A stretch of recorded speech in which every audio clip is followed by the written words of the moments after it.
प्रेम पत्र राधा स्वामी भाग चौथा, प्रकार 26वां। हर एक शख्स सुख हासिल करने और दुख दूर करने के लिए कोशिश और जतन करता है, लेकिन इस दुनिया में पूरा पूरा सुख हासिल नहीं हो सकता। खोजी दर्दी को दरियाफ्त करना चाहिए कि ऐसा मुकाम भी कोई है कि जहां अमर सुख प्राप्त हो और कष्ट और क्लेश बिल्कुल न हो। इसका पता सिर्फ राधा स्वामी मत में मिल सकता है और सुरक्षित मार्ग की कमाई और राधा स्वामी जाल की शरण लेने से वो मुकाम सहज में प्राप्त हो सकता है। इस दुनिया में सुख बहुत कम और दुख और क्लेश बहुत ज्यादा जीवों को व्यापता है और सुख का असर थोड़े दिन रहता है और बाकी दुखों का असर उम्र भर सहना और भोगना पड़ता है।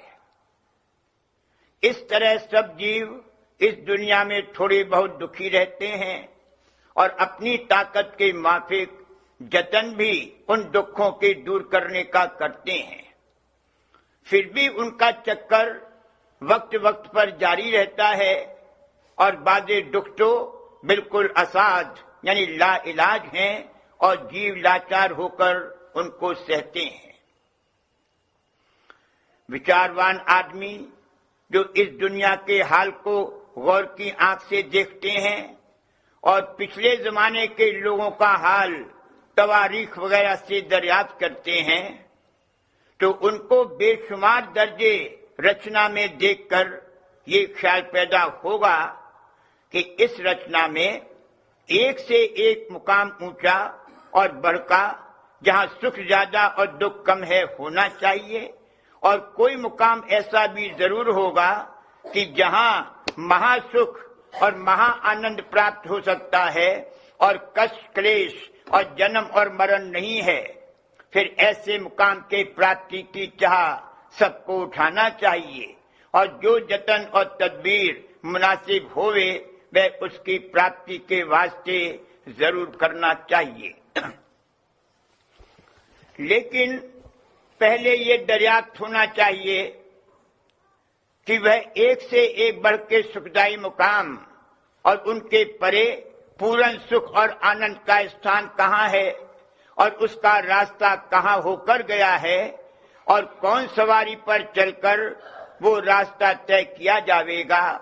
और क्या हालत और कैफियत चलने वाले पर रास्ते में गुजरेगी और किस किस्म का बर्ताव रास्ता चलने वाले को इस दुनिया में और अपने संगियों के साथ और भी उस मुकाम की तरफ चलने वालों और रास्ते का भेद और जुगत चलने की बताने वाले के साथ बरतना चाहिए। दुनिया के संगी संसारी कहलाते हैं। उनका संग हर एक के स्वार्थ यानी मतलब के माफिक जारी रहता है और जब कुछ मतलब नहीं निकलता या नहीं रहता तब उनकी मोहब्बत रूखी फीकी और हल्की हो जाती है। इस वास्ते इन लोगों का थोड़े दिन का हद उम्र भर का संगी कहा जा सकता है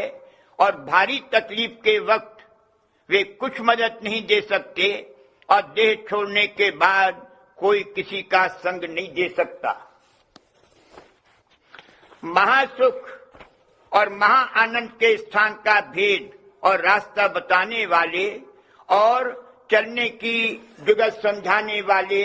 को संत सद्गुरु कहते हैं। वे जीव के सच्चे हितकारी हैं और दुख और सुख के समय और हर हालत में उसके मददगार रहते हैं और ये दया की कार्रवाई सिर्फ इसी जिंदगी में नहीं बल्कि बाद मरने के और भी दूसरे जन्मों में जब तक कि उसको धुर्मुकाम तक जो महासुख का भंडार है न पहुंचावे जारी रहती है और उसी सुख स्थान की तरफ चलने वालों को प्रेमी और भक्तजन कहते हैं। इनकी प्रीत और मित्रता भी काबिल एतबार और भरोसे के है और जो कि ये सब एक ही स्थान के बासा चाहने वाले हैं, इस वास्ते इनका संग भी धुरधाम तक संत सद्गुरु के साथ निभ सकता है। वास्ते दरियाफ्त करने उन हालात के जिनका जिक्र दफा 361 नंबर 4 में हुआ है, संत सद्गुरु के सत्संग में जाना चाहिए। वे ही पूरे भेदी हैं और चलने की जुगत बता सकते हैं, और उन्हीं की वाणी और वचन में ये भेद साफ साफ वर्णन किया है। उनके मत का नाम संत अथवा राधा स्वामी मत है। और जितने मत दुनिया में बिलफेल जारी हैं, उनमें भेद और जुगत साफ साफ नहीं कही है, बल्कि उस ऊंचे से ऊंचे धुर स्थान की उनके आचार्यों को खबर भी नहीं हुई। फिर उनकी वाणी और वचन में उस मुकाम का जिक्र और भेद कैसे मिल सकता है? और बगैर उस धुर स्थान में पहुंचने के सच्चा और पूरा छुटकारा जीव का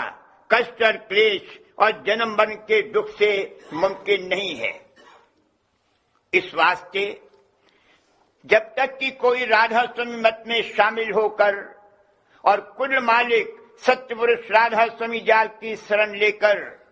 अभ्यास सुरक्षित मार्ग का नहीं करेगा, उसका सच्चा और पूरा उद्धार नहीं होगा। संत सद्गुरु और उनके सत्संग की महिमा बहुत भारी है। जो जीव की संसार के हालात देखकर और उससे किसी कदर दुखी होकर उनके सत्संग में कपट छोड़कर शामिल होगा और उनके चरणों में थोड़ी बहुत प्रीत प्रतीत करेगा, तो वे अपनी दया से कुल स्थानों की जो रास्ते में पड़ते हैं सैर कराते हुए धुरधाम में पहुंचा देंगे। यानी दुख सुख की मिलौनी वाले स्थानों से अलहदा करके परम और अमर आनंद के स्थान में बासा देंगे। इस वास्ते उन जीवों को जो सच्चे चाहने वाले निजधाम के हैं, मुनासिब और लाजिम है कि संत सद्गुरु के सत्संग में जाकर होशियारी के साथ वचन सुने और विचारें और उनके चरणों में गहरी प्रीत और प्रतीत करें, क्योंकि वे जीव के सच्चे हितकारी और हमेशा के संगी हैं। तब उनकी दया से आहिस्ते आहिस्ते उनका काम बनता जाएगा। जो जीव कि ऐसा नहीं करेंगे और अपनी उम्र संसार के भोग विलास और संसारियों के संग में बसर करेंगे, तो वे 84 योनि में यानी माया के घेर में भरम कर दुख सुख भोगते रहेंगे और सच्चे मालिक का धाम उनको कभी नहीं प्राप्त होगा, क्योंकि उनके मन में वासना और चाह संसार के भोग व विलास की जबर रहेगी और उम्र भर इसी किस्म की कार्रवाई के सबब से वे स्वाभाविक दुनिया और दुनियादारों की तरफ झोंका खाते रहेंगे और इस सबब से बारंबार देह धरकर दुनियावी कार्रवाई करते रहेंगे। संत सद्गुरु और उनके सत्संग की पहले दर्जे की पहचान ये है कि वे सच्चे और कुल मालिक सत्यपुरुष राधा स्वामी जाल का पता और भेद समझाकर उनके चरणों का इष्ट और निशाना बंधवावेंगे और ये बात जतावेंगे कि कुल मालिक का धाम ऊंचे से ऊंचा है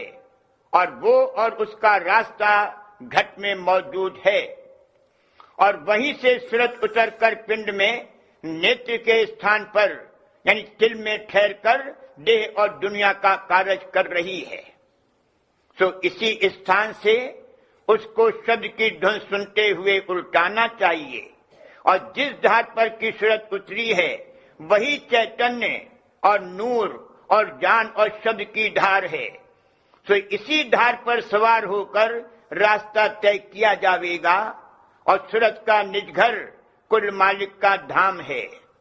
क्योंकि ये उसी की यानी कुल मालिक की अंश है, जैसे सूरज और उसकी किरण। और वही निज धाम महासुख और महाप्रेम का भंडार है, और जो कि वहां माया नहीं है, इस वास्ते वहां कष्ट और क्लेश और जन्म मरण भी नहीं है, क्योंकि उस धाम में सूरज चैतन्य की देह भी चैतन्य यानी रूहानी हो जाती है। और इस वास्ते जब तक कि वो माया के घेर को तय करके उसके पार निर्मल चैतन्य देश में न पहुंचेगी, तब तक मायाकृत देहियों के साथ दुख सुख और जन्म मरण का क्लेश भोगती रहेगी। संत सद्गुरु और सब इष्टों का जो अनेक मत वालों ने मुकर्रर किए हैं, और उन सब का स्थान माया के घेर में है, खंडन करेंगे। और इसी तरह पुरानी चालें और युक्तियों का भी जो पिछले आचार्यों ने पुराने वक्तों में जारी करी निषेध करेंगे, क्योंकि वे ध्रुव काम तक पहुंचाने वाली नहीं है, बल्कि सिर्फ थोड़ी सफाई करने वाली या थोड़ी दूर तक रास्ता चलाने वाली हैं, और उनकी कार्रवाई में अभ्यासी को कष्ट और विघ्न बहुत से सताते हैं, और कुछ मतलब और फायदा सूरत और मन की चढ़ाई का उनमें नहीं पाया जाता है, बल्कि अभ्यासी के मन में अहंकार और मान पैदा करती हैं, और उनका अभ्यास भी किसी से पूरा नहीं बन पड़ता है। सच्चे खोजी और दर्दी परमार्थी को चाहिए कि संत सद्गुरु के वचन को खूब होशियारी के साथ सुने और समझे और विचार करके उनकी महिमा की तोल करें, तब उसको उनके सत्संग से फायदा होगा, और उनके खंडन मंडन के वचनों को सुनकर घबराकर उचट न जावे, यानी संग न छोड़े, बल्कि जो बात अच्छी तरह समझ में न आवे उसको फिर पूछे और उसका निर्णय करावे, तब उसके संशय और भ्रम दूर हो जावेंगे। दूसरे दर्जे की पहचान संत सद्गुरु और उनके सत्संग की ये है कि सच्चा परमार्थी उपदेश लेकर शौक के साथ कोई दिन भजन और ध्यान करे, यानी अंतर में स्वरूप का ध्यान और शब्द का श्रवण करे,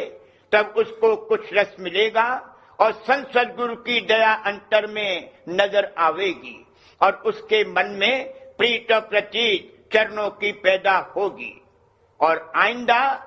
आहिस्ते आहिस्ते बढ़ती जावेगी, यानी जिस कदर उसके मन और सूरत का सिमटाव और चढ़ाई होती जावेगी, उसी कदर उसको महिमा और बड़ाई राधा स्वामी मठ और संत सद्गुरु और कुल मालिक की समझ में आवेगी, और उसके साथ रस और आनंद और निश्चय शब्द मार्ग का भी बढ़ता जावेगा। जब इस तौर से अभ्यास करने से हालत परमार्थी की बदलेगी, यानी उसके मन में प्रेम कुल मालिक राधा स्वामी दयाल और संत सद्गुरु के चरणों का जागेगा, तब दुनिया और उसके भोग और पदार्थ उसकी नजर में ओछे नजर आवेंगे, और उनमें प्रीत और भाव कम होता जावेगा। यही सच्ची पहचान संत सद्गुरु की है कि जिनके सत्संग के प्रताप से संसार से सहज वैराग और कुल मालिक राधा स्वामी जाल के चरणों में सहज अनुराग पैदा होकर दिन दिन बढ़ता जावे। यही वैराग और अनुराग एक दिन सच्चे प्रेमी को धुर धाम में पहुंचाकर छोड़ेगा। इससे ज्यादा जो पहचान कुल मालिक राधा स्वामी जाल और संत सद्गुरु और उनके उपदेश सुरक्षित मार्ग की है, वो खास दया से आवेगी। यानी जिस कदर सच्चा परमार्थी विरह और प्रेम अंग लेकर सत्संग और अभ्यास करेगा, उसी कदर उस पर अंतर और बाहर दया होती जावेगी, और जैसे उसको इस मेहर की परख बख्शते जावेंगे, उसी कदर उसकी आंख खुलती जावेगी, और उनकी गतिमति की जो अगम और पार है थोड़ी बहुत खबर पड़ती जावेगी, और उसके साथ ही प्रेमी की प्रीत और प्रतीत भी गहरी होती जावेगी। और इसी जिंदगी में अपनी मुक्ति और उद्धार होता हुआ देख लेगा और महासुख के स्थान की तरफ को अपनी चाल बढ़ती हुई और रास्ता कटता हुआ उसको नजर पड़ेगा।